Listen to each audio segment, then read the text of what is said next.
Bonjour à tous. Nous allons aujourd'hui terminer le premier chapitre du thème 3 qui s'intitule Description d'un mouvement. Nous allons nous intéresser au vecteur vitesse et à la variation de ce vecteur vitesse. Commençons par voir le vecteur vitesse et plus particulièrement le vecteur vitesse moyenne dans un référentiel donné, par exemple le référentiel terrestre. Entre les positions M et M' d'un système, le vecteur vitesse moyenne du système est défini par le rapport, c'est-à-dire la fraction, entre le vecteur déplacement M' et la durée ΔT du parcours entre M et M'. Le vecteur vitesse moyenne est indépendant de la trajectoire du système entre M et M'. Il est collinéaire au vecteur déplacement et de même sens. Voyons maintenant le vecteur vitesse en un point ou vitesse instantanée. Alors, au cours du mouvement, la vitesse peut changer. Elle peut changer de sens, elle peut changer de direction ou encore changer de valeur.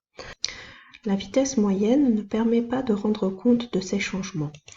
On va donc définir la vitesse instantanée qui, elle, va dépendre de la trajectoire suivie par le système.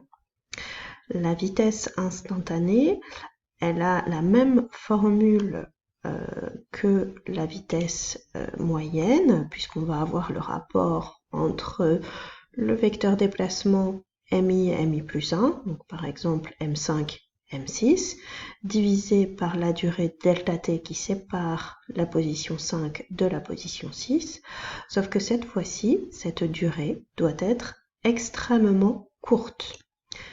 Comme n'importe quel vecteur, le vecteur vitesse instantanée possède différentes caractéristiques. Tout d'abord, son point d'application. Le point MI, par exemple, si on représente le vecteur V5, le point d'application, ce sera le point M5. Le vecteur vitesse possède aussi une direction. Elle est tangente à la trajectoire, donc tangente au pointillé. Il possède également un sens, qui est toujours celui du mouvement, et enfin une valeur, que l'on appelle aussi norme, qui est égale à celle de la vitesse en mètres par seconde. Donc voici quelques exemples de représentation du vecteur vitesse, ici V5, V6, V7. À chaque fois, on voit bien ici que le vecteur vitesse change de direction. Pour pouvoir représenter ce vecteur vitesse, on utilise une échelle. Alors cette échelle, elle va permettre de faire le lien entre la longueur de la flèche, qui est elle en centimètres, et la valeur de la vitesse, qui est elle en mètres par seconde. Prenons l'exemple d'une voiture qui roule sur une trajectoire rectiligne. On va relever la position toutes les 200 millisecondes. La trajectoire est droite puisque tous les points sont alignés. Pour tracer le vecteur vitesse au point 4, donc V4, on va d'abord calculer sa valeur. Pour cela, on utilise la formule suivante. M4, M5 se mesure sur la feuille à l'aide d'une règle. Ici, on a 3 cm.